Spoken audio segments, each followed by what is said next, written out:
Hey there, sci-fi fans. Welcome to Dark Loops, where creative and scholarly nerds discuss HBO's award-winning series Westworld and ponder the eternal question, what does it mean to be human?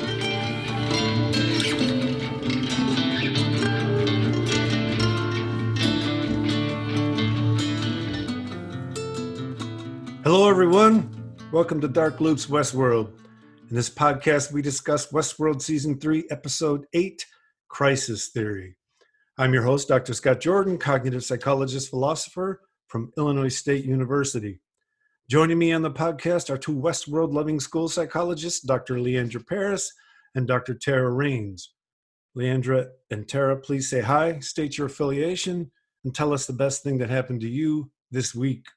My name is Tara Rains, and I'm an assistant professor of school psychology at the University of Denver. And the best thing that happened to me this week is I have packed my house. I'm in the middle of a move, and with the exception of a very few things, I am good to go, considering I've got two little kids. So I feel like a champion right now.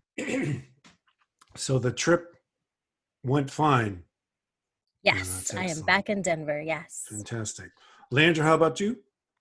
I'm Leandra Parris. I'm at the College of William and Mary, and the best thing that's happened to me this week is Adam found the little bitty cups of chocolate ice cream, like the perfect little size, and those are just amazing for when you're stressed out or just need something. So that was the best thing, was eating like 5 of those. The ones with the wooden spoons? No, I didn't have wooden spoons. It was just like the little briars, like you know the. Oh, I see what you're saying. Little ice cream cup thingies. It was good. Yeah. Well, that's awesome. I think the best thing that happened to me this week was the end of the semester. Grades were due on Tuesday, and it's just, you wake up on Wednesday morning and it's it's a different world. And got a bunch of budget stuff squared away today and just feel about 40 pounds lighter. So I also have a special announcement. We have already recorded a Westworld after party with the Wonder Women of the Sister Speak Westworld podcast. We will air that podcast as soon as we've finished this one and aired it. But I have to say, it was one of the best hours I've spent in a long time. The conversation. It was a good time. I appreciate it. Such fantastic people. So we'll have that out soon. So the title of this episode is Crisis Theory. And I went online and looked for a whole bunch of definitions. Did you guys have an immediate reaction to the title? Well, I mean, yeah, it's my thing. Crisis and trauma. So I was like, oh, finally a title that tells me something that I Now, given the way the episode played out, is there a message about crisis theory from your perspective in the way the episode played out? Or is it more in reference to the season? I definitely think there is. So, I mean, there's a lot of different theories and a lot of different ways you can look at it. But the similarity between all of them is that when there's a crisis or a trauma, there's a new normal that has to happen. So everything that came before is done. And you have to sort of accept that, like, let go of your past, let go of what happened. And we often look at it as like a field that's been burned. And what grows back is either something very healthy, like post-traumatic growth, or isn't really healthy, and now you're looking at like PTSD. And so our job as school psychologists is to make sure that what grows back is healthy. Right. So I think in this episode, when they're standing on the bridge and you're watching all the buildings burn down, and like they've sort of really taken on, they have a new normal that they can do, and Maeve says you can be whatever you want to be. I feel like that was the crisis moment, right? That was the realization that it's all done. We've wiped it clean, and we get to start over. So I just want to keep talking about that for a little bit, because on the one hand, you can look at the end of the show, end of the season, and talk about it being an apocalypse.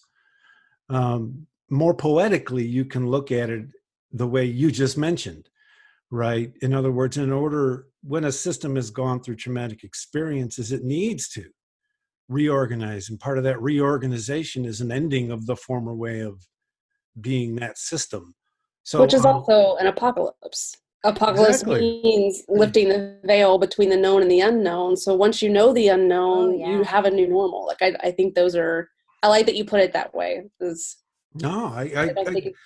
well, that's the thing is what I've loved about this show is on the one hand, we can take every single event literally, but I think they've done a masterful job of making a piece of art that can be looked at, the whole culture there can be looked at as an individual and sort of vice versa.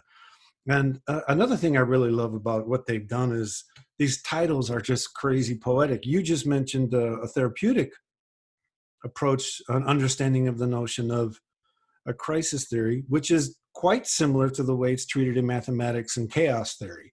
And the idea is when you go from one system of order, when a system goes from one state of order to another, like let's say a horse going from walking to trotting. On the one hand, it just seems, he just goes from walking to trotting. But when you investigate dynamics, you see that there's this massive destabilization of walking that has to happen before trotting can start. So, for example, when you jog, if you're just walking along at first, a lot of people, when they get themselves into the jog state, they kick out one of their feet and then they just start jogging. In other words, the whole walking thing has to be destroyed. The system has to be brought out of that state of organization and into a new one. And we tend not to focus on those transition states, but that's precisely what you study in therapy, is how do we get this system through a transition that will in the end be healthy for the system. And I don't mean to be dehumanizing by talking about humans as systems, but at the same time, I just like the common thread. And we don't talk, well, you guys talk, I don't know if you guys talk about it as destruction or the massive reorganization, because that's the way it would be talked about in chaos theory. But I mean, it is reorganization. It's making meaning of something that you couldn't ascribe meaning to before. Like, meaning of the event goes away, and so you have to reorganize the way that you think and the way you live and the way that you approach the world. And so, yeah, I think they're very, very, very similar. So what were your overall reactions to the episode itself and then the series? I mean, we could save the series conversation for later, but I'm comfortable with just doing it now. I think for me, the episode was kind of like, meh. You know, I wanted to better understand what was happening with Maeve. I feel like we didn't get that in this episode, and I really wanted them to clean that up. I guess some things got resolved, but I don't know. I didn't love it. If it were the end of the series, I'd be more annoyed. So I'm glad they got another season so that I can hopefully have some of those things sewn up for me and better understand. But I don't know. I think this is one of those third season slumps, you know, like all the other HBO series, and hopefully it just is a good setup for season 4. Yeah, I was a little surprised how much mileage they tried to get out of Dolores's character off of Maeve's back, right? In other words, they sacrificed the depth of Maeve's character in order to give Dolores's character these incredible spaces to grow. And in her fight against, Ford's daughter was the struggle for her over this season that, I mean, she never really struggled with Caleb, right? And Serac was boring. So her real interesting struggle was with Maeve. And in a season 4, we would hope, well, maybe they'll sacrifice another character's depth so we can get some depth with Maeve here. Leandra, what about you? I mean, I totally agree. I feel like there were things that I really loved about the season. There were things about the finale that I thought were beautifully done. I think the conversation between Maeve and Dolores was nice. However, none of it could like bring back the disappointment of just Maeve being set up and doing things that Maeve wouldn't do. And I was kind of hoping they would like make it so that like, Maeve was orchestrating all of this and she was in on it and like she knew, and all of this was just to get Dolores attached to Rehoboam so that she could take it down. Like, I wanted it to be like that, and I understand that like my expectations are not necessarily, creative like writers, but I'm having a hard time moving past the Maeve storyline. I really am. Well, the interesting thing is Maeve manipulating Dolores to get Dolores hooked up to Rehoboam so Maeve can get what she wants is not at all out of line with certain aspects of Maeve's character, right? I mean, particularly given how hostile Dolores was being. I mean, if they were going to be in that kind of fight. Right, but I think Maeve didn't have enough information to be that driven towards hooking Dolores up to Rehoboam, right? Like, yeah, she's in love with her daughter. She went back for her daughter, but she's also sent her daughter to heaven with a protector, right? She's got somebody who is like watching over her daughter. She knows her daughter is safe. Like, why is she like doing all this stuff to see her again, you know? And also there was this whole deterioration of her powers that they didn't explain. Right. Like, so for example, had they made it like, okay, once she gets so far from like the original Delos server, her powers start to deteriorate, but she was surprised all the time. Like, so many things that she couldn't understand or didn't know, and it just didn't make sense. And it didn't develop her character at all. And you know, it helped other people develop their characters, but it didn't develop hers at all. And I agree. Like, I feel like she sacrificed everything to make sure her daughter ended up where I think she'd already made peace with the fact she wouldn't see her daughter again. Like, I don't see that being, I mean, I don't know. Like, I can't see her blindly going after Dolores without even having a conversation and shifting blame from Dolores to Dolores so easily. Like, I just feel like there was a jump there that didn't flow. No, I totally agree. So we begin the episode with Dolores' story, right? She's in her cornflower blue days, talking about the things she enjoyed, things that happened along the way. She's describing her many lives and how she always saw the beauty in the world, but eventually started seeing less of it. And then she says, but in the end, my path has led me here to you, and we have a choice to make. I've died many times, but there is only one real end. I will write this one myself. Who is she talking to? I assume she was talking to Maeve. And now I assume that. What's that? Now I assume that. Like, at the time I was just like, oh my gosh, is this Rehoboam? Was she talking to Caleb? Like, what's happening? But like, yeah. Exactly. And then we see Bernhard, Stubbs, and William. William shoots Stubbs. Bernhard goes into Hulk mode, but just before doing so, he says, remember yourself. Bernhard and William fight. William says, now we're talking sociopathy, controlling your identity through violence. I mean, in the end, that's who this guy is someone truly sociopathic in the sense that he controls who he feels himself to be by expressing his agency through violence. Whenever you see his character, he's most certain about who he is when he's wreaking havoc on someone else, and which is sociopathy. Bernhard kicks his ass. The San Francisco police show up. Turns out Lawrence Alazzo from Westworld is there. He says, let's save the fireworks for tonight because he's got all those explosives in the back of the cop car. Alazzo was on Team Dolores. He gave Dolores to Bernhard through William in the lab. He hands Bernhard what I'm going to assume is the case. In other words, that's the Musashi case. Yeah. So just to connect the dots, Musashi gave that, or that's actually Musashi Loris, gave that case to a courier dude in the restaurant before he was ended. And then we never saw the case again, and now it's ending up here. So behind the scenes, that case got from Musashi to Bernhard. Yes, which, speaking of, I need to know where his head is. Like, I need to know where that head went. Like, Musashi Loris's head? I just need to know, like, what is Clementine and, you know, my girl, I forget her name. What are they doing? Where are they? I bet Charloris has it. I bet Charloris has that pearl because it's another Dolores pearl. And she is the one who gave them the information.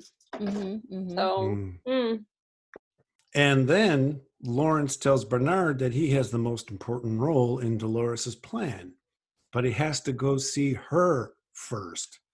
And then he gives him an address. Who did you think her was at the time? You know, I didn't know because I was like, it can't be Dolores because that'd be like too linear. And so I was trying to think of who else they would bring back. I thought maybe Charloris, but I was totally surprised. I did not think that it would be his wife. Arnold's wife. Hear that? So I was like, what are they doing? Like, what?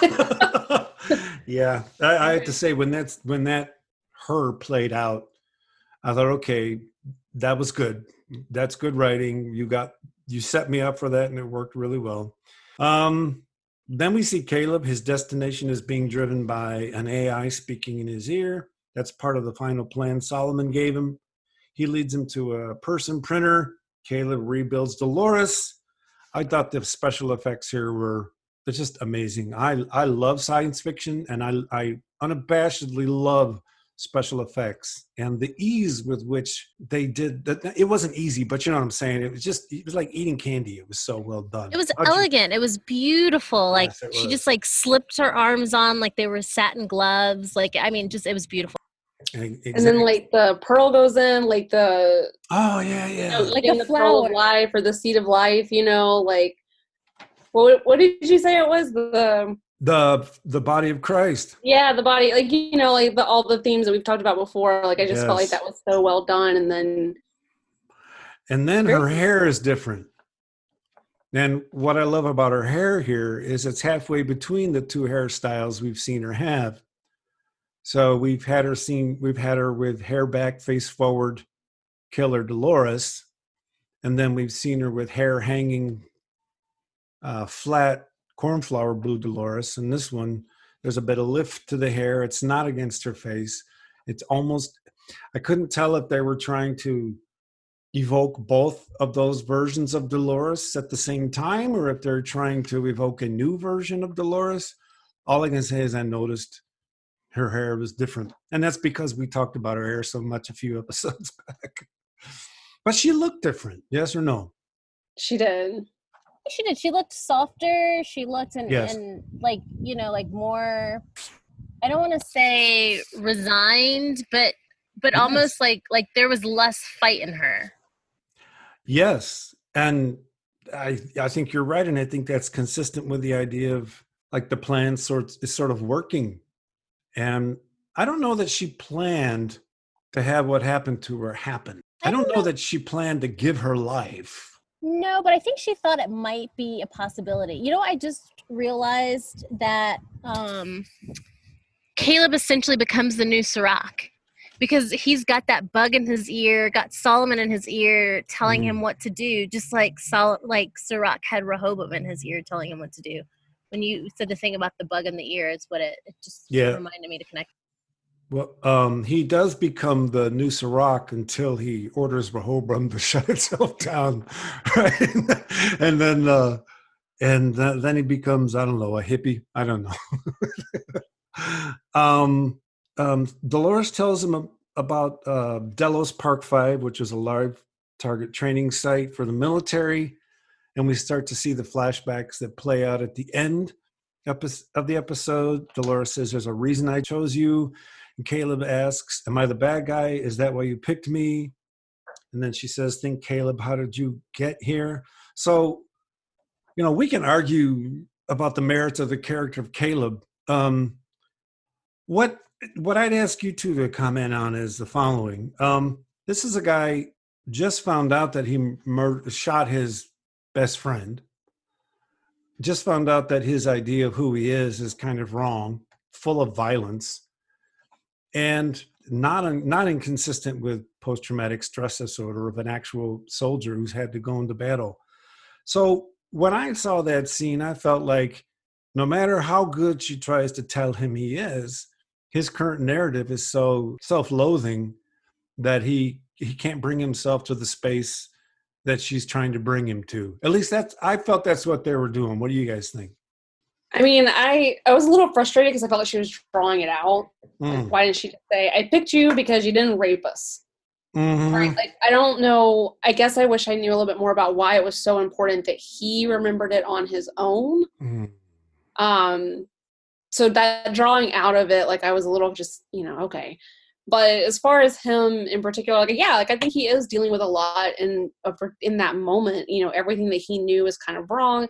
Also, at the same time, though, like, shit's happening. Like, catch up. Like, keep moving. Like, I don't know. Like, there's a little bit of both in that. So when he does, I don't even remember watched the episode twice. I don't remember if he remembers. They show the moment, right? Do they show him remembering it? Maeve does. Maeve's like, think back, and you Okay. see that moment. Okay. But I do think that there was a lot of drawing out. But I think that was this whole episode and a few different parts of the season. They were just drawing things out for the sake of it, it felt. Yeah, I can't disagree that, particularly in this episode, and then the episodes before when Caleb has to remember he's the one who killed his friend. I mean, they keep showing a scene, then a little more, then a little more, and they do it all, many times in the same episode.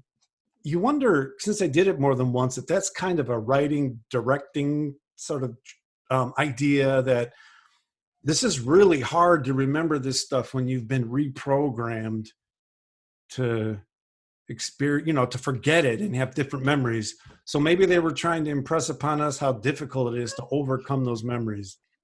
Get it. I hear them and doing that, but that was at the expense of Maeve's story, right? And so, like, I appreciate what they were trying to do, but I think it could have been done a lot more succinctly and Right. and given us, I don't know, something else in exchange. Like I said, there were a couple points this season where I felt like, okay, like, where are we going? Come on, we know what's going to happen. Right. Once they started writing the story, I was a little surprised they didn't recognize the lack of depth that they had generated in Ford's daughter. But I didn't write it. So then Dolores says to Caleb, the people who created our worlds both shared one assumption, that human beings don't have free will. That's what I thought when I first came here. They were wrong. Free will does exist. Caleb, it's just fracking hard. The scene ends with the two of them, human and host, standing face to face, eye to eye, hands to the side, totally equals. And I thought that was stunningly well done. I vehemently disagree with the idea that humans do have free will, but it's dangerous to call it free, just because it's all work. And so when she says it's fracking hard, well, no, it's not free. Making the kind of choice that these characters have to make all season is not free. And I think it's dangerous to call will free. I get where it comes from. At the same time, when people make those difficult kinds of choices we have to make in life, I think we undersell character when we call that kind of stuff free. Any comments on that?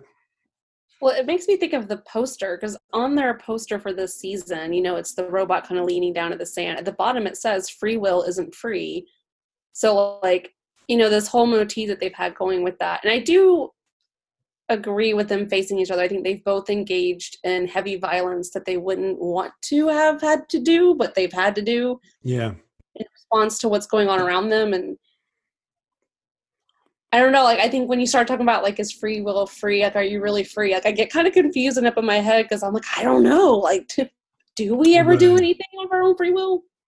Well, to be honest, this is what I write about. And if you look at reality as a I don't want to use the word physical, but if you look at it as an energy continuum, then everything is work.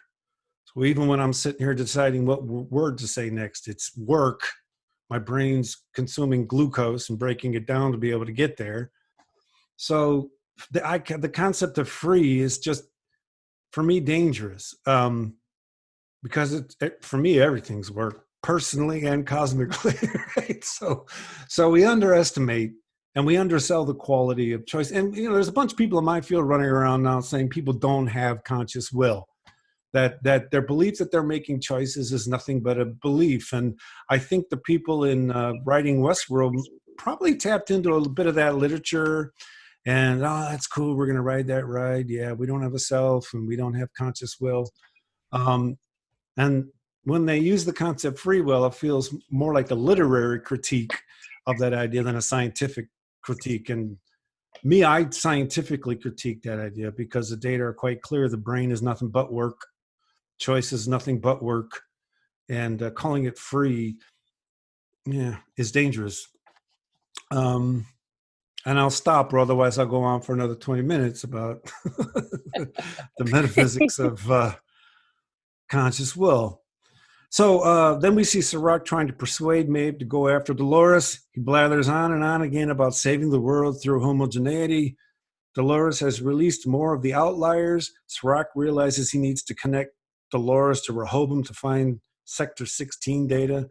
They realize Caleb has Dolores's pearl. So, okay, this is the point where, like, when he's talking to Maeve, like, girl, really? Yeah.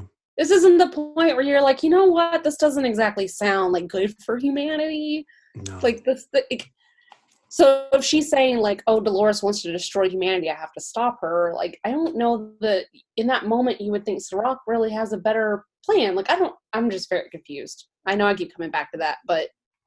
Well, I mean, I think you're absolutely right. I mean, we recognized episodes ago. Why the hell haven't Maeve and Dolores just had a conversation? I mean, they don't even need to be by each other. Exactly. Why wasn't Maeve able to tap into Dolores? And I think it's because Dolores was the original, right? So that Maeve couldn't have access to her like she has access to all of the other hosts. Right. But it still seems like there would have been some way for them to find a common ground like long before this.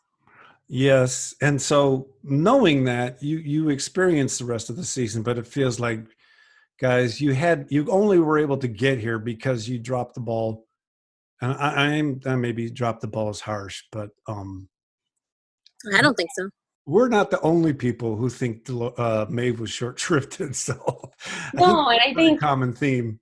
I think your point about, like, why didn't they just talk? We've talked about this, like that. Mm-hmm. I always think of that because they went to Pink Floyd this time. Like, there's that song "Keep Talking" where Stephen Hawking is actually in the beginning, and he says, "For millions of years, mankind lived like animals, and then something happened. We learned to talk, and like as long as we just keep talking." And so I felt like that was a missed piece. Like, if they're working towards humanity, they're learning what it means to be human. Like, we need to talk. And the fact that they consistently don't give Maeve and Dolores that option, I feel like takes away, I don't know, it just takes away a lot from just not only their relationship, but each of their own stories, right? Like her saying, I never understood her story, and now I realize I didn't have to. Like, I felt like that could have happened sooner.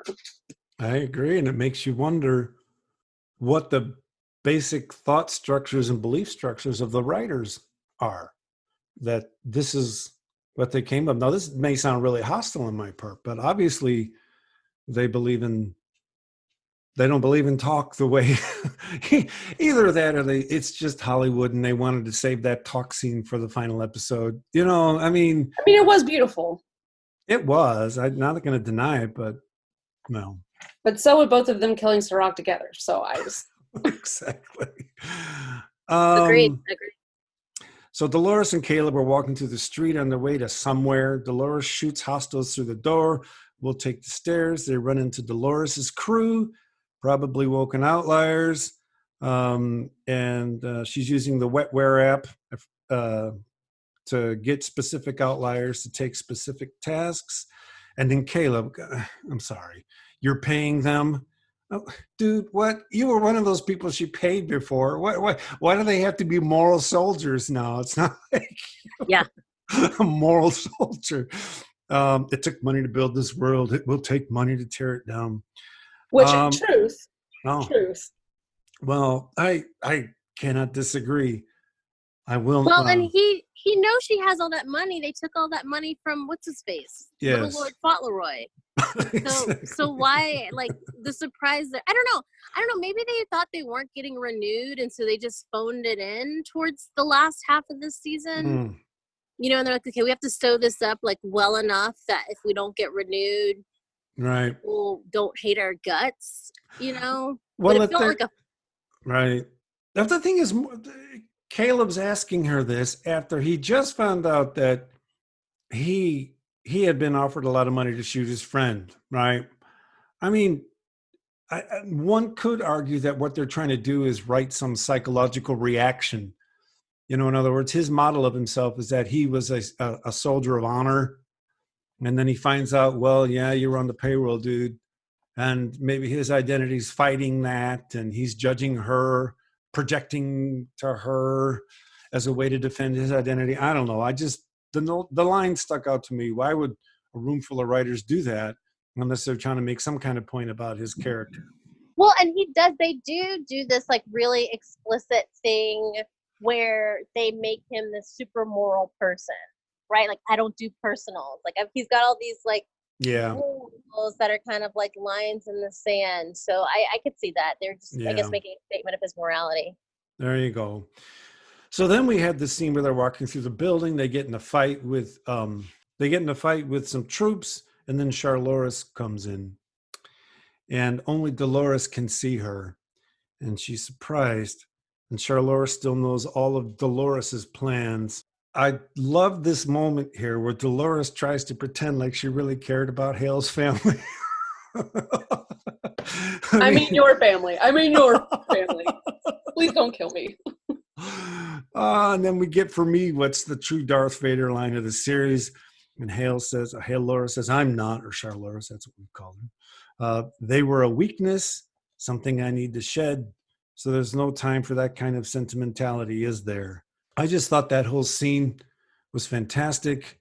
Charloris has gone to the dark side, if you like. And then the scene where Dolores backs. Go ahead. Bitter. Yeah. I said, girl is bitter.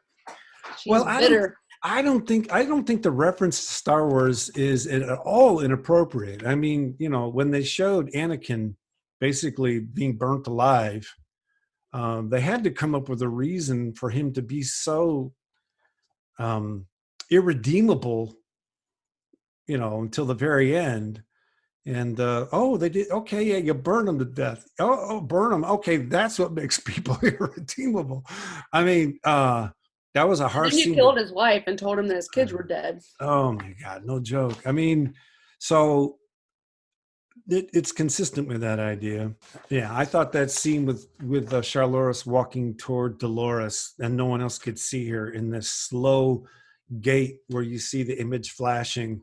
I thought that was like Ring. I don't know if you saw the movie The Ring where the girl walks out of the well. That was just Ring quality, scary as hell animation. I love it. I loved it. Although wherever Charloris is, she's just like talking to the air and walking slowly at it. Like, if you ever imagine like what it must look like if you're like someone just walks in and sees her doing that, and they're like, "Yo, something's wrong with her." Yeah. She's being very diabolical. Charloris offers Dolores' people more money. Dolores does the same. She tells Caleb to leave. He leaves. She leaves a bit later and runs into Maeve. They start to have the conversation we've been waiting for them to have all season. Maeve says, if you want me to trust you, let me read your mind. I'm sorry, but for me, that's probably the least Maeve line all season. Because definitely one of them. That's not how trust works, man. And if Maeve had really wanted to know, she would have just taken it and left Dolores' mind so that Dolores never knew Maeve was there. And also it just struck me as odd that they took all of Dolores to Serac, right? Like, why not just take her pearl? Like, why didn't Maeve just chop her head off and take the pearl to Serac? Like, why did she have to be alive? No, well, it gets worse than that, because then they pretend that Dolores can beat up Maeve, right? I mean, they have this fight and Dolores wins. Why? I mean, why does Dolores came first? They all came from her. Did you know? I just wasn't particularly satisfied with the idea that Dolores would beat Maeve in a fight. That may sound kind of boyish of me to say, but no, Maeve wins that fight somehow. I don't know. She has a katana. Well, exactly. Yeah, exactly. So Dolores refuses to let Maeve go into her mind, and a massive fight ensues. Dolores says she doesn't want to hurt Maeve. Whatever. No, you want to tear down the world and make copies of yourself. And then the comeback of the season. You're all copies of me. I'm the first one that worked. The others failed, so they built all of you for me. How'd you guys react to that line? I love it. It's her declaration that she is Eve. She's like, I am the first. But I'm the mother of exiles, damn it. She is. She is. I guess I go back to, again, like this scene, the more I think about it, like the farther I get away from this, the more annoyed I am with the scene. Yeah. Because I guess I feel like, why does Maeve care if the world is full of copies of Dolores? Like, so what? Yeah, this is a good point. This is a really good point. I mean, as a matter of fact, Maeve would say, "Oh, darling, that's smashing," right? I mean, yeah, knock your lights out. Do what you want to do. Hey, how do I get me a bunch of those? Yeah, exactly. The real Maeve answer would have been like, "Listen, you pissed off Serac. Yes. And I'm trying to get to my daughter. Yes. And I need you to behave so I can get to my daughter." No, I think you're right. I mean, as a matter of fact, I bet you if you went back and you analyzed Maeve line season 3 versus Maeve line season 2, you just see that all of these, the majority, a higher percentage of Maeve lines are being written in season 3 to progress the storyline of other actors, other characters. Because season 1, one of the major outcomes was Maeve's independence. Was Maeve's awakening. Yes. Season 2 yes. was Maeve taking over everybody else's mind, right? And those were just separate storylines from everything else that were intertwined, but those were just incredibly unique arcs across the story. And this season, she didn't have a unique arc at all. You guys can disagree on that. I agree. She got robbed. I think she's the victim of this season. So if we had written Maeve this season, how would we, I mean, Tara, you've already mentioned the idea that maybe she loses her power as she gets further away from the server, but what would have been some other possible ways to advance Maeve's character? And if we need to change this storyline a little bit, that's fine with me. And if that's a non-starter, it's a non-starter. The moment she walks into that building with the katana and she sees Dolores, when she's all like, "You're not the one who actually killed, or you're not the one who actually killed Hector, but you'll do," or whatever. Mm-hmm. If she had walked in and said, "We need to talk." Yeah. Right. And then they had a conversation. She said, "I just want my daughter." And then they go and they fight it out for all of the cameras to see and all of that good stuff. And you didn't have to change that much, just that they had a conversation. And then at that point, Maeve is part of the broader plan. Maybe you don't know how much she's a part of the plan, but at the end, she turns on Serac at just the perfect moment, blah, blah, blah, blah, blah. They just work together. That's all I needed. And you know what? All that required was that one line. Let's have a conversation. And then the rest of the plot plays out like it does, and we can believe it was all planned by the two of them. Right? You don't even need to hear them talk. Yeah. Right. Say, let's have a talk. And I can even hear, like, you keep doing her voice. You just be like, "Darling, we need to talk." Like, you know what I mean? Like, just like, what are we doing? All super sexy and just be like, let's drop the pretense. Let's meet. Let's have a meeting of minds before. And if if this isn't satisfactory, I'll kick your ass. Like, that's fine. But like, let's have a talk. Yes. No, I see. They should have called us, man. It would have worked out well. And the interesting thing is, the rest of the plot could have probably played out the same way, but that one line would have changed our intentional attributions about what we were seeing. Oh, yes, they planned absolutely. this. Oh, absolutely. They planned this. And we would have experienced the whole thing much differently. And then we would have been left guessing, well, how much of this did they plan? Did they really plan for Dolores to go? So there you go. That's it. Because then you could spend the other episodes wondering, like, what was in that conversation? Did she not satisfy Maeve? Is Maeve now pissed off? Like, there's just that would be such a Westworld thing to do, right? Cut off something and not give you a vital piece of information and move along with the plot and not tell you what happened. Yes, let our loops go crazy for for hours. So Dolores has Maeve pinned. She walks away from the fight just to run into Hale. who uses the dark side of the Force to freeze Dolores in her tracks. Dolores says, "Did you want me to suffer like you?" And Hale says, "No, I wanted you to have hope like I did before taking it all away." You know, saying that line again, it's just almost again like Dolores talking to herself, right? I mean, this is Charloris for sure, but Charloris, I mean, Charloris had to become herself, whatever we want to name that system now. But part of who she's complaining at right now is her former self. And I have thought about this. So when she's talking to Maeve at the end, and she's like, I couldn't trust myself with it. I think she knew there was a part of her who could go this direction. Like, she knew she couldn't trust herself. And so what we're seeing as Dolores is what she thought could play out when she recognized that this was a potential path for her. Right. So I just think that's interesting that even before she did all this, she knew, I can't trust myself with this. And I think we're seeing that through what happens with Charloris.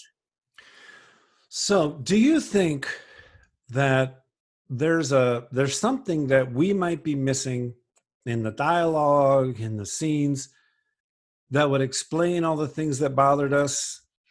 Or do you think we've kind of hit it spot on? In other words, if we were chatting with the writers, would they say to us, "No, man, when you in episode 3, minute 54, there was this scene that you totally missed, and that would have made all the rest of this work"?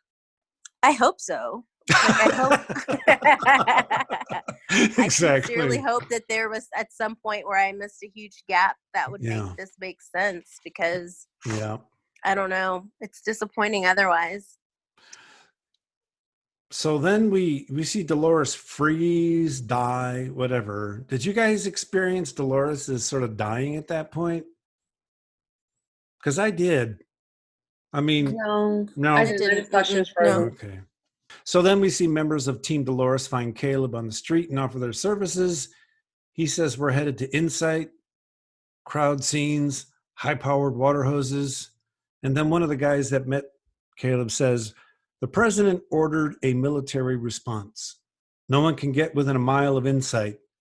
So what we have is then the public works being used to protect private assets. So America? So we have America? Holy smokes. Then we see Marshawn Lynch, a.k.a. G, catch a smoke grenade, throw it back, and gives Caleb a care package. G is on crowd control, Ash is on demo, and they run an off-tackle running play through the barricades. Caleb runs to escape in a cop chopper, and then G gets shot in the arm. Ash gets Caleb to the chopper and says, "You better burn that shit down."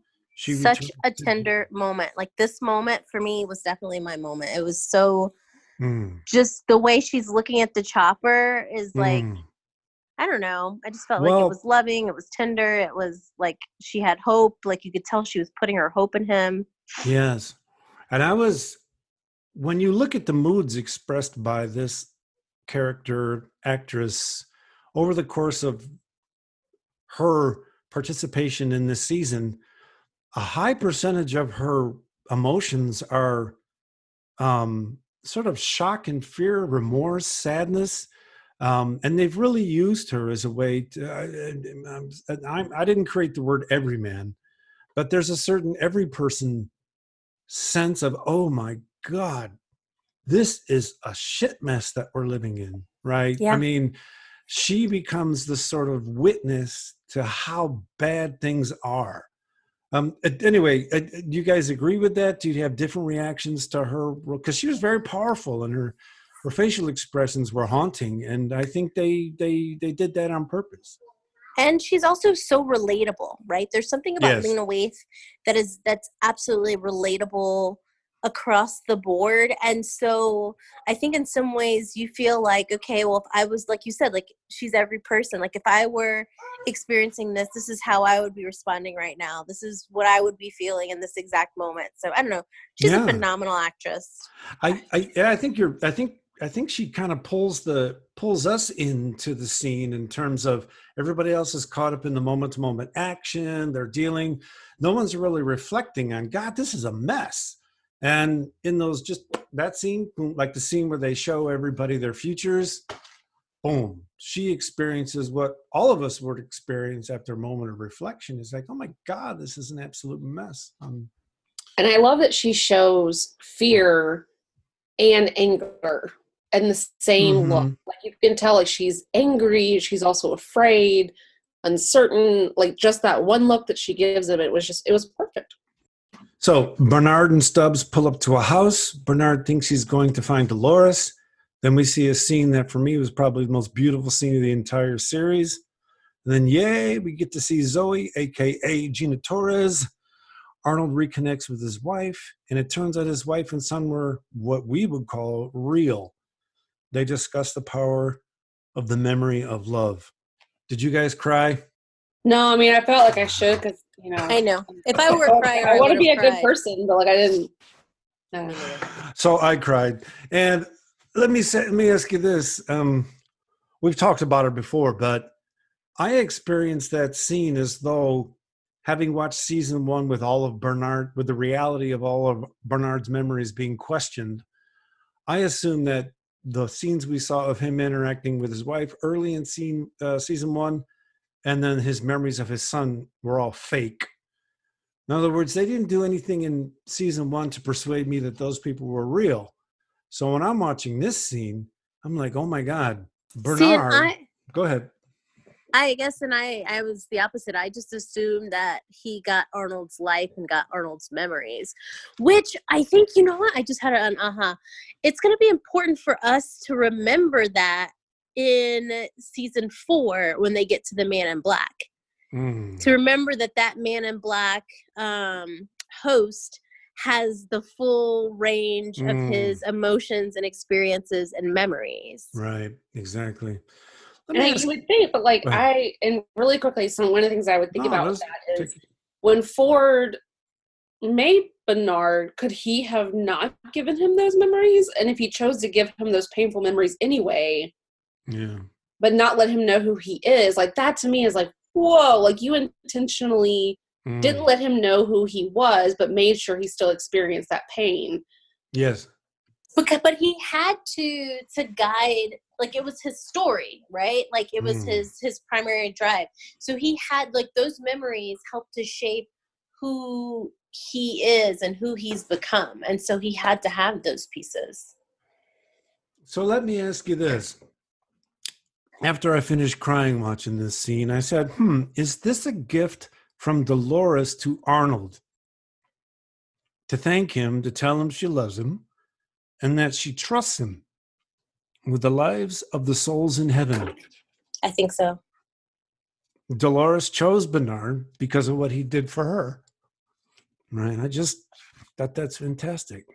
His commitment to lifting up others and bringing them to love.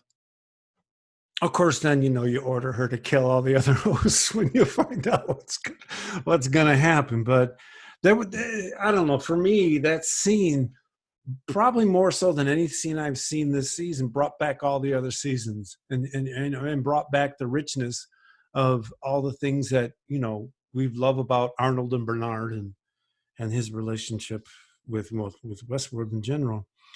Yeah, and I felt like, and I think I've talked about this before too, that this scene, in contrast to Dolores and her dealing with losing her son, sort of this full circle healing moment that he has with regard to losing his son. So I'm interested to see what they do with that in season 4, as far as like pain versus pain, right? Like your pain doesn't make my pain any less, but I do think one is more representative of this post-traumatic growth, whereas the other is clearly distress. And so I'm just curious to see where they're going to go. I just thought that mirroring was this is one of the few things that I really enjoyed about this scene too, was that not only does he get to heal and Gina Torres gets to be amazing, but we get to see this idea of losing children, which also is part of Maeve's theme. And so Westworld, if you're listening, please stop killing kids. I really appreciate that. Thanks. Well, if you look, interesting enough, if you go all the way back to Ford, right? I mean, there's the scene in the first season where the home that he built, that was a replica of him as a boy with his family. And then he says in the season 2, he claims he built Dolores, or created Dolores, as his daughter per se. So the idea of,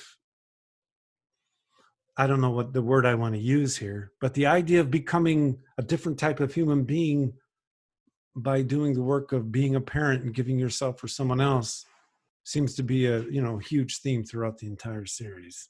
I just realized everybody's lost a child. Delos lost a son. Right. The man in black lost a son. Like everyone lost a daughter. Sorry, everyone of the main characters has lost a child. Yeah, and the man in black killed his kid. I mean, they just straight up killed him. Well, I mean, and yeah, you're right.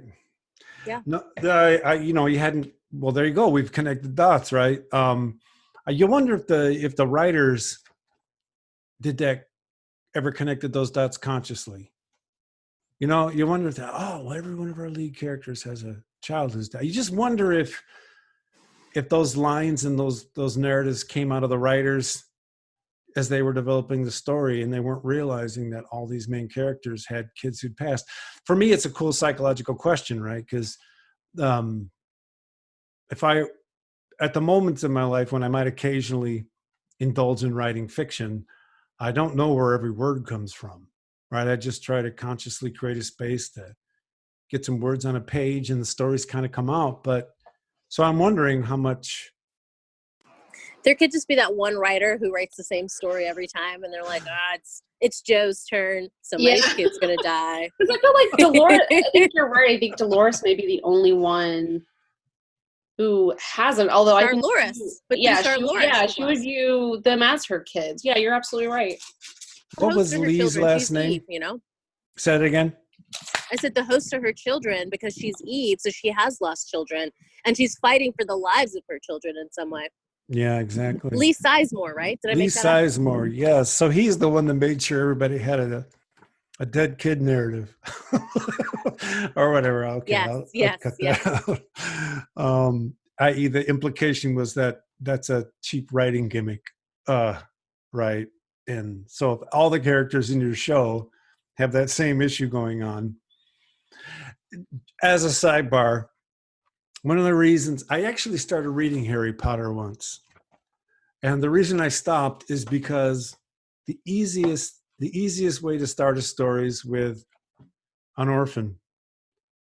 It's instant trauma, it's instant abandonment, and everybody instantly empathizes, and you can almost do what you want from there. So sometimes when I'm looking at fiction, I'm looking for people who are quote unquote not orphans, not that traumatized, and how they deal with life. Anyway, that was a total sidebar. I like it. Oh, that's cool. Thanks. So we're at Insight now. Dolores is plugged into Rehoboam, and Serac is hacking her mind to get data on the Delos Immortality Project. Maeve is looking inquisitively as if all is not as she thought. So here we are.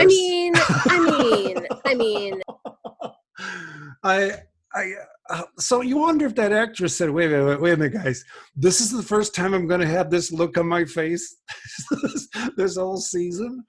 How the hell is Maeve being surprised? How does she not know that this is the kind of thing that's going on? And what I started to experience was a Return of the Jedi when Darth Vader is watching. Help me out here, Leandra. Help. What's the Emperor's name? Palpatine. The one who, no, I don't know. That must be his name. Yeah.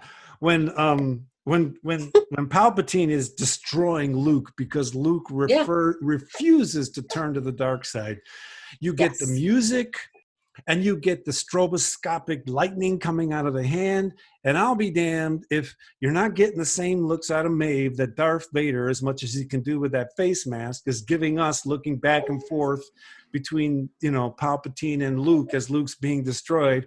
And what does Darth Vader do? He picks up the Emperor and throws him to his death, right? So it's like, okay, wait a minute. I get all this, but Maeve is just a little smarter than Darth Vader. Yeah, she can actually control machines with her mind. So she's got the Force Plus. So are we going to rely on George Lucas quality writing to explain the change in Maeve's character? I mean, you know, I love it entertainment wise, but Lord have mercy. Maeve would not have had a Darth Vader moment. All right.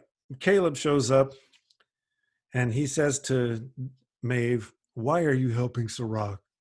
And Maeve says, "Because he offered me something I can't live without." No, I think that's a good question, Caleb. That might be the smartest thing he asked All season. Why? What are you doing? Exactly.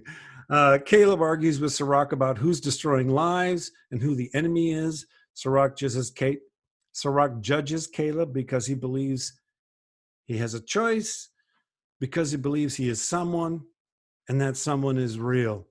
And on the one hand, for most people, that's a stupid argument. Of course we have choice, and of course we're real, as ourselves are real. I think the reason the writers put that in there is because in my field, cognitive psychology, there's just this huge argument about you don't have a thing called a self. All you really have is a physical brain, and that brain produces illusions that you call a self. And, you know, in my own work, I fight against this idea scientifically, philosophically. But I think the writers are tapping into that vibe right now that's pretty prominent. All you are is a physical thing that processes information. So I'm glad to see that the writers obviously don't agree with that. I would have taken a different tact, but because this is what I write, right, I would have taken a different scientific tact and how to get the same message across without without resorting to these notions like free will. And so someone asks, but again, Rehoboam is telling Serac to ask Caleb to ask him what's like. Just, how can you convoluted? Exactly. So anyway, someone asks Rehoboam to show how Solomon's strategy breaks the system, and now we see Maeve becoming increasingly, you know, indecisive and curious as to what's going on. And the new strategy, and then they show him it leads to mass casualty, population collapse, and the end of human civilization. So Caleb ends up actually believing this because now he feels that Dolores was using him to destroy the world, and he feels betrayed. So they're pushing this idea that Caleb hates himself, and now he thinks Dolores picked him because he's violent. Because that's easy for him to believe, right? Like, that's where he is. Like, of course you picked me because I'm bad.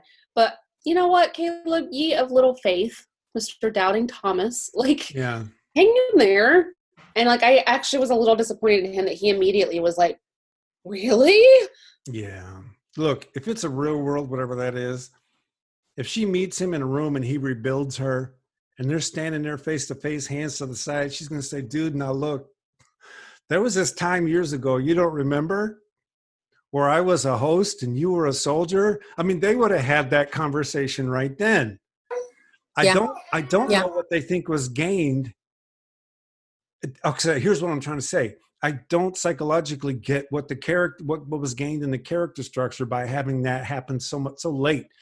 Therefore, it feels like a writing thing to me that they're going to reveal this later. And you know, I get it.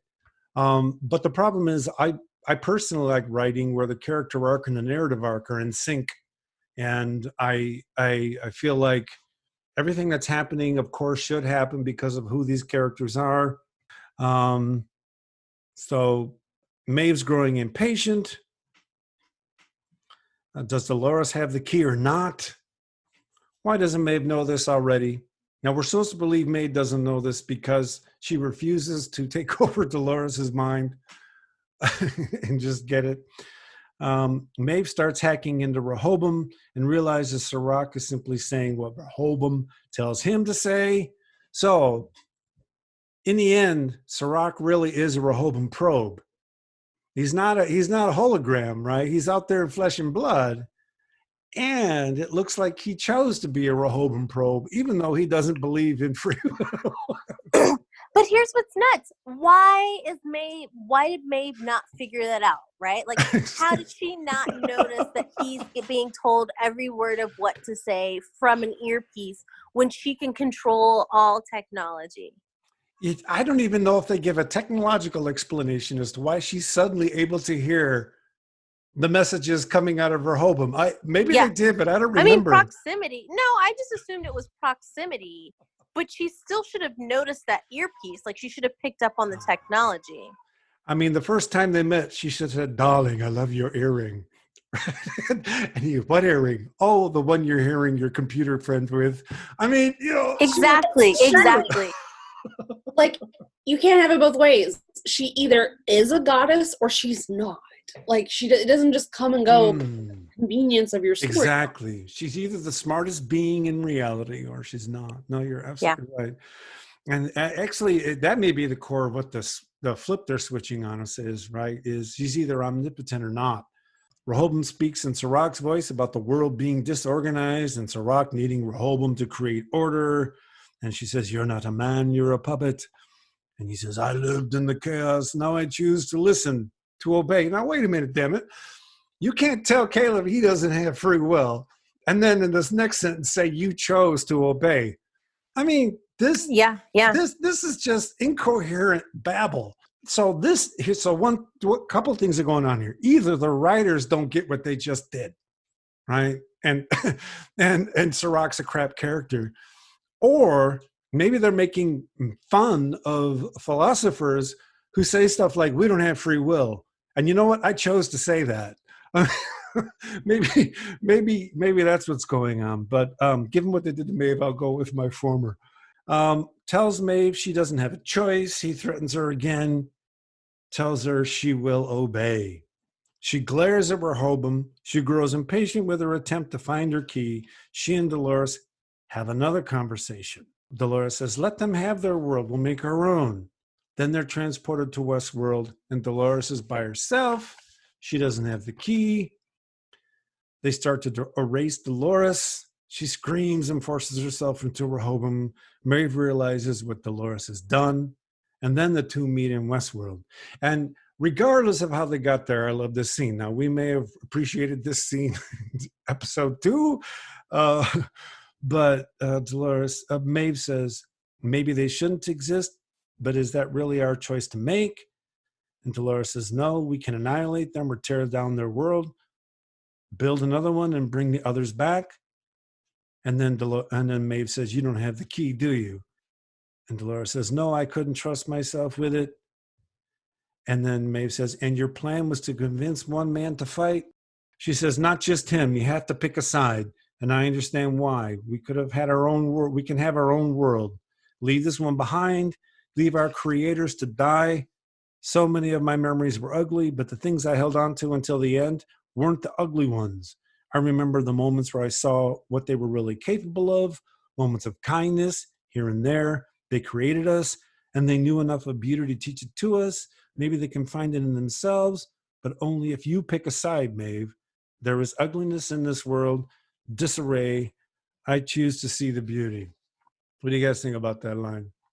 I do think that it doesn't she say that line like in season 1? Like it felt familiar.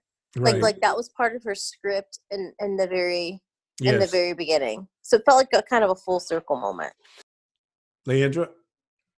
Yeah, I mean, like I said, I thought this entire moment was beautiful. I was still, I think, not happy with how we ended up there, but I just thought like this was the conversation I've been waiting all season for. Like this was the understanding that I've been waiting to hear.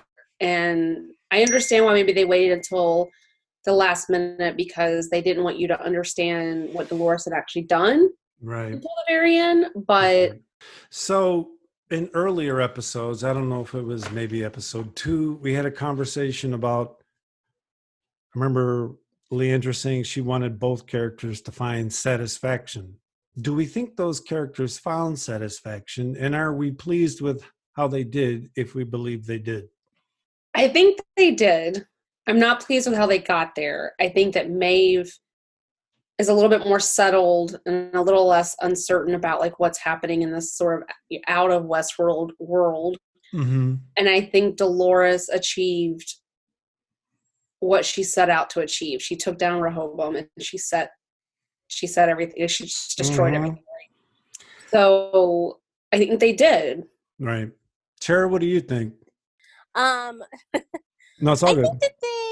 I think they found some satisfaction. I don't know that it looked like what either of them thought it would look like, and I think it took some twists and turns. Mm-hmm. You know, I think, I don't know if Maeve's daughter is a symbol for purpose or someone to nurture or care for, then I think she's found that in Caleb, right? Like she essentially is someone to mother into them becoming themselves now. Mm-hmm. You know, Dolores wanted freedom for everyone, host and human alike, and I think Mm-hmm. that's been accomplished. So I suppose they got what they want, but I mean, again, like, I'm not thrilled. Like, it's not like a big happy sigh ending, you know? Yeah, no, now that we're talking about this, I'm wondering if they had to bring about a global apocalypse for the season to work. In other words, given, we end and, we hear brain damage and we see the cities on fire and stuff. It seems as though that's where they were trying to bring the season, right? They were trying to bring the season to that downfall. And because they were trying to get that far, they had to get their characters to do certain things. And I'm wondering if they had maybe just chosen off a smaller bit, right? Just dealt more with the characters and insight struggles and Delos struggles and the global thing didn't have to happen this season. Just looking at Dolores and Bernhard and Maeve trying to be in this world was enough to generate an extremely interesting season. So, the more we talk about it, I think they really wanted to end the season with brain damage, right? They really wanted to end the season with an apocalypse, this huge phase transition, which requires a necessary deconstruction of a former state of order. And I think that's why, particularly Maeve, was written too quickly. If they just focused on the relationships between the hosts a little more and their attempt to just exist in this world versus their, that sort of thing. I don't know. I just had that thought thinking about it because, like, look, that moment between Bernhard and his wife, that was awesome, and it was such a small scene in terms of two beings meeting and having a conversation, but it was probably the more impactful scene of the season. So I'm just wondering if maybe the writing target got a little too global. Yeah, maybe they did bite off more than they could chew. And they couldn't stitch it up. I mean, I like to hope that they thought they were going to have 10 episodes and then had to like trim it down to 8 episodes, right? And that's why some of the stuff is so sloppy. These are the thoughts that I have so I can continue to respect the writers. Because my respect matters, but There's actually an episode of this series. I don't remember what season it's called, Cognitive Dissonance, right? I think it's season 1. But there's cognitive dissonance. I mean, the movie Future World, which is basically Westworld 2, was really nothing. Was about bringing international leaders to Westworld and then making copies of them and putting them back in the world. But all that movie accomplished was the idea of getting host leaders situated in the world. They didn't try to solve any global issue. They didn't try to bring the world to a state of collapse. They just solved that problem. And okay, I'll stop going on that. But I think they just wanted to end with brain damage, which was, by the way, was totally awesome. Yeah, I have no problem with the ending. I think I'm going to go back to what Tara said in that, okay, maybe that is what happened, but you could have trimmed Caleb's storyline down considerably and made room for Maeve. And the Kill Bill fight scene and like there's all kinds of stuff that I could have done without, but it was beautiful all in all. So Dolores is gone. Maeve is alone. She finds her katana in a henchman's back. I absolutely love that scene. Dolores and Maeve are out in Westworld talking to each other, having this fantastic conversation. We come back to the moment, and it's not like suddenly Maeve starts to act. She's already acted, and she's killing the henchman. I just thought that was really cool. There is a stroboscopic shootout. It reminds me of the color scheme of Darth Vader, the Emperor, and Luke Skywalker in Return of the Jedi. Very purple, very purple-esque. Sorry. Everyone but Caleb is dead. Maeve sees that she's been shot. Serac is still alive. And then there's this great line, or you can tell me if you think it's great, where Maeve says, "We were never friends. We had different stories. I never understood her or why she chose you." He says, "She chose me because of my capacity for violence." And she says, "No, you've done terrible things and you've done generous things. She didn't pick you for your capacity for violence, but for your ability to choose." And then we see the scene of him telling the guys, "Go home." As you know, I personally love that scene. Took a lot of work to get there, as you've heard me say before. But what I did love about that scene was that it was just a moment of Caleb being who he was. It wasn't, there was no music playing in the background in that moment. It's just like, "No, guys, go home." And there were no cameras around. He didn't know there were cameras around, right? Yeah. But that was just him being who he was. And for him, it was a small moment. But for Dolores, at least the way they wrote the character this season, it was everything. And, you know, when you look at and I don't do work with victims as the two of you do, but I have to imagine that these kind of moments are extremely powerful for people who are traumatized when someone else steps in and tries to do something to help. Yeah, because, you know, bystanders add to the trauma. Yes, right? exactly. The fact when no one intervenes, and then, you know, this was a time, and most folks, the assumption is that the Caleb person in such a group maybe wouldn't participate in the rape, but wouldn't necessarily dissuade the others from engaging in the behavior, right? And so here we get to see him vocally dissuading them from engaging in the behavior. And that's what really makes them stand apart. And that's the narrative we don't see a whole lot of right now in the era of Me Too, is men who are standing up and saying, like, don't engage in this behavior, like actively speaking out against it. So it was nice to see. Yes, exactly. And, you know, I'm really glad that you mentioned the bystander situation, because we often underestimate the value of just one person saying, "Hey, what's going on here?" You know, just one person saying, "What's going on here?" completely changes the understanding of the moment. And you don't have to, okay, so look, I haven't studied bystander dynamics, to be honest. At the same time, and you guys can speak to this better than I can, it's not like you have to be a bystander and suddenly read a script.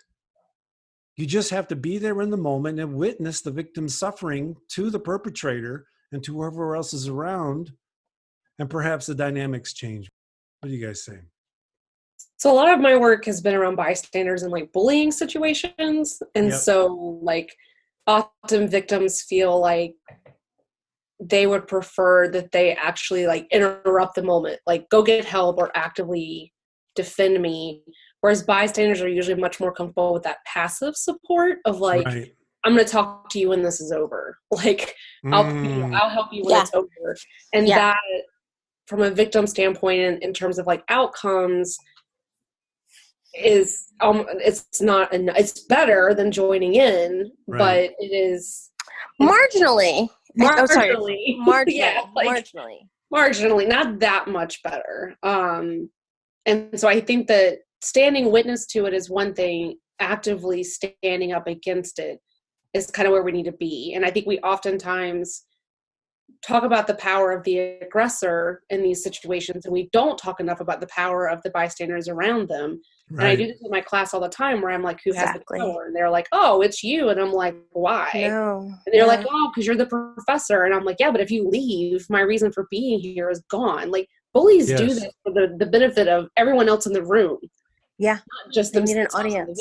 No, that's a fantastic insight, that groups, when groups are watching an agent manipulate another agent, and they ask themselves where the power is, they experience the power as being in the aggressor. Right, but the aggressor is taking your agency too. They're forcing you to watch this, and they're forcing the power away from you. And I don't think we do enough to tell people you're letting them take away from you just as much as you're letting them take away from the victim.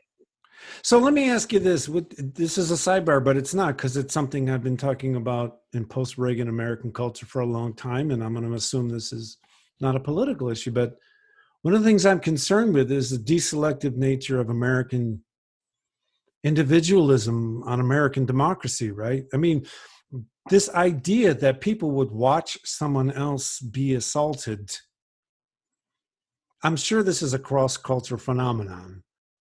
But I have to wonder if American culture is particularly vulnerable to it because of our development in a culture that cultivates the notion of individual choice to such an extent that we can sit there and watch someone else be abused and experience ourselves as not even our agency not even coming into question. Yeah, what are they going to do, right? They have Right. the power to do something. What are they Right. going to do? Like, pull yourself up by your bootstraps. Don't make yourself a victim. Like, that's... Yeah, I don't know that it's specifically American. Right. Just because I know of a situation that happened in another culture outside of the States, in Latin America. And similarly, there were a lot of bystanders who offered support after. It was a friend of mine's daughter got robbed, and she was getting off a train, and two guys like stepped on her foot, like took off her purse and like shoved her down in like a very crowded place, right? Wow. And she was screaming the entire time. And when her mother was telling me about this, her mother was like, there were so many people, nobody tried to stop them from running, no one tried to come over until they were gone. Right. And so I think we're socialized in some ways to freeze and feel like that freezing protects ourselves. You know, I mean, I think one of the good things that's kind of coming out of this generation that's behind us is this social advocacy and this notion of social justice and speaking out and kind of we're cultivating a call out culture. And so hopefully we'll start to see a melting away of this bystander phenomena where people are more protective of themselves in the moment. I don't know. No, I think you're absolutely right. I took my kid to Washington, D.C. To participate in March for Our Lives. 800,000 people. I've never been around 800,000 people I was in my there. It was life. crazy. I missed you. We didn't see each other. So how did we miss each other? So there is a generation that is having an awakening of social agency, right? Recognizing that there are big powers out there, but as Leandra said, if we're not buying stuff, guys, they're gone. Yep. Right. And recognizing that there is power, collective power, that was demonized in the United States post-Reagan. And that we've seen the dismantling of collectivism in terms of the dismantling of the American union system as a way for the middle class to demand their piece of the cultural wealth. There's also, I got to tell you, it's not like this idea isn't known to other generations. There was a great movie that came out in the 80s, I want to say, Harrison Ford, called Witness. And Harrison Ford plays a policeman who sees another cop murder someone. I don't remember what it was, but Harrison Ford goes on the run, and he goes to an Amish community. He falls in love with one of the women. At the end of the scene, the cops find where he is, and they show up with their guns, and there's a bunch of them with guns, and Harrison Ford's by himself. And then the Amish people surround Harrison Ford, and they look at the cops and they say, "What are you going to do? Kill us all?" And what you see there is the complete shift in narrative from individual agency to collective agency, right? Which doesn't surprise me, was made in the United States in the 80s, probably the late 80s, maybe even the early 90s. I'll look it up later. That's probably about the same time the movie Greed was made with Michael Douglas, when the artistic culture in the U.S. was reacting to Reaganomics and the idea of trickle down. So, you know, the culture has been aware of its, I don't want to say loss of collectivism, because then people are going to show me all kinds of examples of collectivism and I'll just be wrong. But in my personal world of experience, there has been a rise in individualism coupled with a loss of collectivism. And that movie, the movie is actually called Witness, by the way, which is quite cool. After we see why Dolores chose Caleb, Serac tries to foil their plans, but Rehoboam won't answer. And then one of them says, "This is where your strategy ends." Then Caleb says, "Rehoboam, execute the final command, erase yourself." Right? So basically everyone's being... Take it now, don't come back. Then Caleb says, "She gave me a choice. I believe the rest of the world deserves one too." So obviously the writers are strongly pro free will. Caleb and Maeve leave. The camera gives us an above view of Dolores and rises. She looks like a broken puppet, the strings leaving her body. I mean, that was kind of a sad scene at the end. Then we're back to Bernhard and Stubbs is on ice, getting ready to rot for a long time. Bernhard senses a disturbance in the force and says, "Dolores is gone. We were always bound together." And then he realizes she wasn't trying to exterminate the human race. She was trying to save it. What's happening was always going to happen. Serac and his brother were just holding it off. I got to say, I love that line. The reason I love that line is because when you say it that way, Serac and his brother were trying to hold off the crisis. It actually looks like they're good guys for a second. Now, I'm never going to say that Serac was a good guy.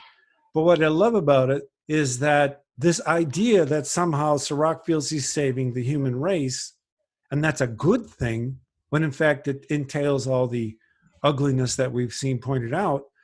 I like the idea that Serac and his brother were trying to save humankind, or whatever that means, because all we all try to do is save our systems, right? And one of the ways we try to save our systems is by calling the alternatives evil, calling the alternatives ways that shouldn't be. And from a cosmic sort of perspective, all of these systems are going to end someday, right? So we do our work, we work hard, we sustain the borders we're working at, and at the same time, all of these things are bound to eventually go away. So I thought it was kind of cool that Bernhard said that, because it would show that, yeah, Serac did evil, what we would call evil stuff. I mean, at the same time, there was something he claimed to be saving. I didn't think that we got a whole lot of depth out of his character, and I think he was just kind of an asshole. And yeah, and that was it. He was doing his best. We're all doing our best, right? Well, when you say it like that, what did they do to Serac to make him slightly credible? They had him witness the nuking of Paris, right? That's the only thing we saw from him that made him credible. So the point then is, well, I don't know. I guess, argument, right? Like, do you have to actually experience trauma in order to make a difference in the world, or like to become a hero? Like, do you really have to have? Like, I don't think you do. I don't think. Yeah. And so, but I do see why they did it, because they want to humanize him, because he is written as such a like high up there, whatever. And like, I don't know, like considering who the actor is, I'm a little disappointed with what they did to him. I totally agree. It goes back to my Harry Potter thing earlier, right? You start off with an orphan, and a lot of stuff becomes justified. It is a way of explaining why people behave the way that they do, and why they develop sort of the I mean, he obviously wants to protect the world. He doesn't want Paris to ever happen again. It becomes a core drive. It becomes overriding to the point that he gives up his free will. Like, I do think that it is a way of explaining how you might end up to that point. I just don't think it's necessary. I think there are people who could end up at that point without trauma. You know what I mean? It's like, I don't know that it's necessary. I don't think that it's bad that it happened. I just don't think it's necessary. Maeve and Caleb walk out of Insight. The piano begins to play Pink Floyd's Brain Damage off of The Dark Side of the Moon. Scott begins to cry again. Maeve says, "Are you ready, darling?" And he says, "For what?" And she says, "This is the new world. And in the new world, you can be whoever you want to be." And the scene, they break into the chorus. They actually play the original track of Brain Damage, which I can't imagine how much they paid to actually be able to do that. Roll credits. But we find that actually we've been deceived. William's at Delos. Dolores is there. William's host comes out and basically tells him, no, you've always been evil. I'm what you've always been. Slit his throat. Any reactions to that? No. It's all right. No, I mean, I feel like, he comes in there with all his white male privilege, and then Dolores is like, screw you, and here, I made a better you that'll serve my needs. And right. That's that. And then I skipped the scene where Bernhard opens the case, puts on the headset, presses the button, activates Marcellus's soul. We don't know where we're going, but I'm assuming he's going to heaven, right? And then we see him in the post credits, all covered with dust. Which could be time. It could just be the fact that he's in Victorville. So if they had played Pink Floyd Time there, I would have been a little clearer that time had passed. Why has he come back? Any ideas? I don't know. Maybe something alerted him. Yeah. In heaven, maybe there's a timer on it, so it can only go so far. I don't know. Okay. Leandra, I'm going to be honest, like, after I thought about it, I was like, maybe he has to learn something, and this is how long it's taken him to, like, decode. Like, a very, like, Stephen King Dark Tower, like, you keep doing it until you get it right, and, like, that's how long it took. I would actually like it if they did that, where, like, he actually was working his way through the answer, the maze or what have you. The maze. But I think Tara's right. It's probably just that somebody activated him. But it would be interesting if this whole time it was just him reliving this situation over and over again until he gets it right. Oh, not the dream sequence, like the soap opera dream sequence. Like, he is legit. But you know what I mean. Yes. And what is Bernard's like the whole last 3 seasons were Bernard's dream. There you go. Or like different versions of what like in The Good Place, where they keep all doing all the iterations until they finally get it right. Like, this is his, anyway. Sounds like they're running loops to me. Yeah, I don't know. I think Tara's right. I think he gets activated. I think he's needed, and they're bringing him back. All right, then. In the About section of the Dark Loops Productions YouTube channel, you can find links to papers the 3 of us have published regarding work we do as psychologists that relate to the themes we look for in HBO's Westworld. Leandra, Tara, please tell the listeners where they can find you on social media. I'm Leandra. You can find me on Twitter at Parris Leandra, at ParrisLeandra, at Parris Leandra on Twitter. I'm Tara, and I can be found on Twitter at TCRains2. That's TCRAINES and the number 2. This is Scott Jordan. You can find me on Twitter at Jordan Jam Party, JordanJamParty. You can find all episodes of Dark Loops Westworld on YouTube at the Dark Loops Productions channel. If you'd like to leave feedback about this podcast, or if you have questions, please leave it below on the YouTube channel or send a message to darkloopsproductions@gmail.com. So there it is, from all of us to all of you, big hugs, and remember, we can choose to be better. Bye-bye. Bye. Bye.